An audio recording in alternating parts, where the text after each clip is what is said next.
Hello everyone, I'm Sai Chaitanya. Welcome back to my channel Sai Tech. In today's video, I'll try to compare the Antutu benchmark test results between the Snapdragon 870 processor versus the Exynos 9825, which is present in the Samsung's F62 model. So right now I'm using the Redmi K40, which is also called as the POCO F3 device as well. So both phones, they are using the same kind of Snapdragon 870 chipset, as you can see, friends.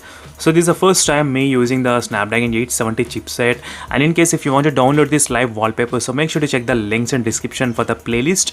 So let me try to quickly open the Antutu benchmark test results between both the phones, and very soon I think POCO will be launching in India. So a lot of users, they are really concerned about what price and what is the performance and everything. So this will be the best comparison in terms of the pricings and all those details. So right now, as you can see, friends, this is the Antutu benchmark test results comparing both the phones.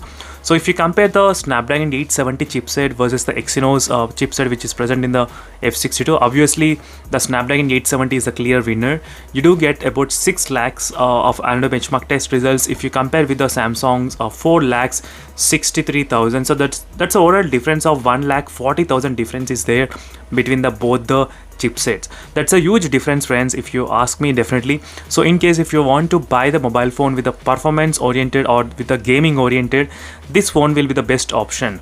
So if they get launched, if the POCO F3 get launched for close to 30,000 or 28,000 kind of price range, if we are lucky, so then definitely a lot of users, they will be interested to buy this model because of this performance and all those things. So definitely it's worth spending on this Snapdragon 870 processor, friends. So I can see a lot of potential is going on in this phone, and this is my just, I think, couple of days of using this phone. I did not even explore much of this device. So make sure to subscribe and stay tuned, because every day I'll try to upload a lot of videos and a lot of tests, a lot of reviews I'll be doing on this particular model. So make sure to subscribe and stay tuned, friends. If you have any other queries regarding the smartphone, make sure to comment below as well. And that's it, friends. This is a quick comparison. I'll be doing the display comparison in the separate videos, so make sure to stay tuned even for the display comparisons as well.